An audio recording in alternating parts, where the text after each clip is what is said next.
Hey guys, this is Tony. I'm doing a Crescent Dawn book review. This is the non-spoiler review. I think Crescent Dawn is good, certainly better than some of the other works that the father-son writer duo Clive Cussler and Dirk Cussler have put out before. I always felt that Treasure of Khan and Arctic Drift were a little too slow. Crescent Dawn feels like they've learned from their mistakes. Bare bones, this is a great adventure where Dirk Pitt and Numa have to stop an evil shipping company from creating international tensions between Turkey and Israel. Along the way, they find the clues to an ancient Roman treasure and answer the biggest question of all: who sank the World War I battleship HMS Hampshire?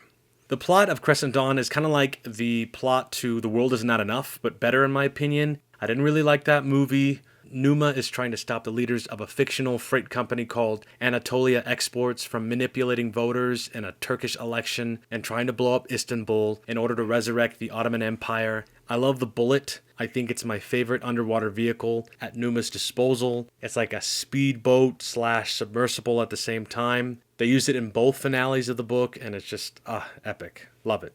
The fight on the oil tanker, Dayan, reminded me a lot of the cradle antenna in the movie GoldenEye. I get the sense of dread as the ticking clock counts down to the inevitable destruction of Istanbul. I liked how the fight on the Roman galley where Dirk Pitt Sr. has to go up against grave robbers using a Roman armor and Roman weaponry. Because of Dirk Pitt's quick thinking, he's able to overcome his enemies. You know, it's just a great spectacle when I get to read those parts, just like in Arctic Drift. I really liked how there was great reverence to the archaeological artifacts of Jesus and Muhammad. My only issues with the story was trying to remember which shipwreck was which and which items were found where. There are a total of 3 shipwrecks in this book. 1 is the HMS Hampshire, 2 is the Ottoman wreck, and 3 is the Roman shipwreck. As I read this a second time, I still was getting confused with the Roman galley, with the Ottoman shipwreck that Dirk and Al find in present day.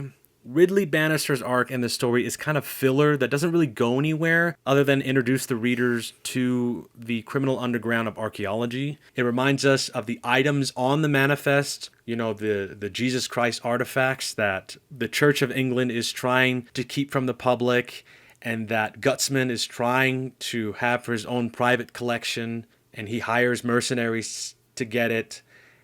But those mercenaries are also hired by the villains of the Anatolia Exports Company to create terrorist acts. So it kind of gets confusing. Unfortunately, this book doesn't really focus on Dirk Pitt Jr.'s loss. So Dirk Pitt Jr. has a girlfriend. Her name is Sophia, and she dies because of the mercenaries. And his sort of heartbreak is sort of shelved and put on the sidelines. And I really didn't like that because I was like, this guy should be broken. He just lost his girlfriend. It looked like there was a real romance blossoming there. He doesn't get back to it until the very end, where Dirk Pitt Jr. has to face off his girlfriend's killer. All in all, I would recommend Crescent Dawn. It's 4 out of 5 Sandecker cigars. Please message me if there are any other Clive Cussler books you want me to read.